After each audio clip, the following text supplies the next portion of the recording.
Hey guys, Ash Lane here coming at you today talking about clan war tournaments. I just want to share my idea that I put a lot of thought into all about clan war tournaments, what they could look like, what hopefully someday they might look like, and I wanted to share my ideas and get your take on it. But before I do that, I should mention that you don't have to institute a clan war tournament idea to fix the major issue in the game.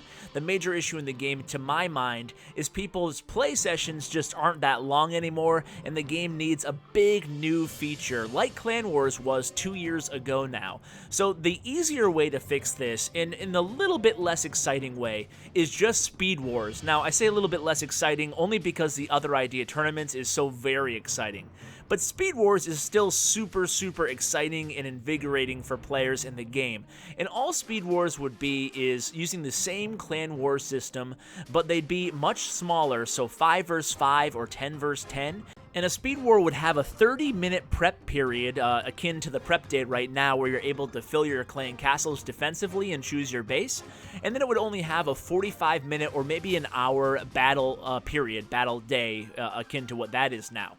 And the idea here would be they'd be smaller, and you could queue in with only your clan mates. So if you wanted to play with somebody, you'd have to be in their clan. That way it would be a nice, simple system using the same type of algorithms as far as weight goes and matching goes, and is already in the game right now. You'd have a cooldown period, maybe 12 hours, maybe 24 hours, so people couldn't abuse the new system and just grind out wars all day long, kind of make it fair and even playing field. So that's why I would institute a cooldown timer. But now let's get to my tournament idea. So the Speed Wars sounds like a lot of fun. I can totally picture, telling my clanmates early in the morning, guys, Speed War at 8 p.m., guys, be there. And it would be really fun. Who you gonna queue with today? Let's do a 10v10. I could just be so much fun playing in Speed Wars with my clanmates, and this could all exist in a world where regular clan wars still exist as well. So, tournaments. As I said, I put a lot of thought into what my idea would be in an ideal world, and it would entail individually queuing for tournaments. So why solo? It's kind of a divergence from Clan Wars, but in this world, Clan Wars still do exist. Maybe even Speed Wars exist, so there's a lot of opportunity to play with your clanmates and chat with them just as you normally do. But queuing for clan tournaments is very different, as it introduces so many layers of complexity, and also because it's a tournament, only one player actually moves on in the tournament bracket system, it will eventually become a solo experience anyway for the people on top of the bracket. So basically you're put into a 16-person tournament with all bases around the same war weight, and then from there you're all bracketed off and you start the tournament. So you're given 10 minutes to prep and execute your attack each round. So these are pretty fast moving. You have enough time to plan, but not enough time to leave the game and necessarily, do some chores around the house or ask all your clanmates for strategy advice. They're going to keep you moving, going to keep you locked into your device. Each round, you're given a chance to change your base and change your army. The army costs nothing. They're instant trained, kind of like the ad hoc Clan Wars at ClashCon. They had the developer iPads with basically what I'm describing now. Your army costs nothing, and you're able to immediately hop into a fast war. And even though this is a tournament, it will be the same idea as far as the army cost, spell cost, etc. Also, heroes can be used when upgrading, and hero levels are all the same. So the hero levels will depend on your town hall level. Obviously, everybody in your tournament, maybe tournaments could be from town hall 8 and be above. Maybe they could even be 6 and above. I'm not sure if they would make a lot of sense at really low town hall levels. That would be something for the developers to decide.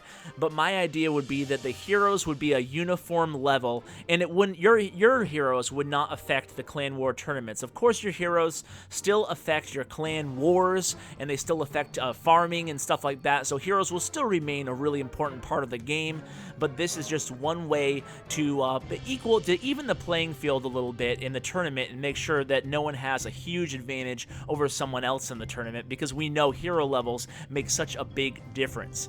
Okay, so there are the army rules and the hero rules. Here are the win conditions. The players with the most stars win. If the players have the same amount of stars, Then they go to percentage. If both of the players have 0 star or 1 star or 2 star or 3 star, and if the percentage is exactly the same, then they go by time used. Whoever used the less amount of time would be the winner. And then if the time is the same, which would be very, very, very rare, but you have to think these things out. Say, for example, both players quit the battle immediately. Well, then a virtual coin flip will decide the winner. This will be very rare. Okay, now let's go on to the prizes. So first place's prize will be gems.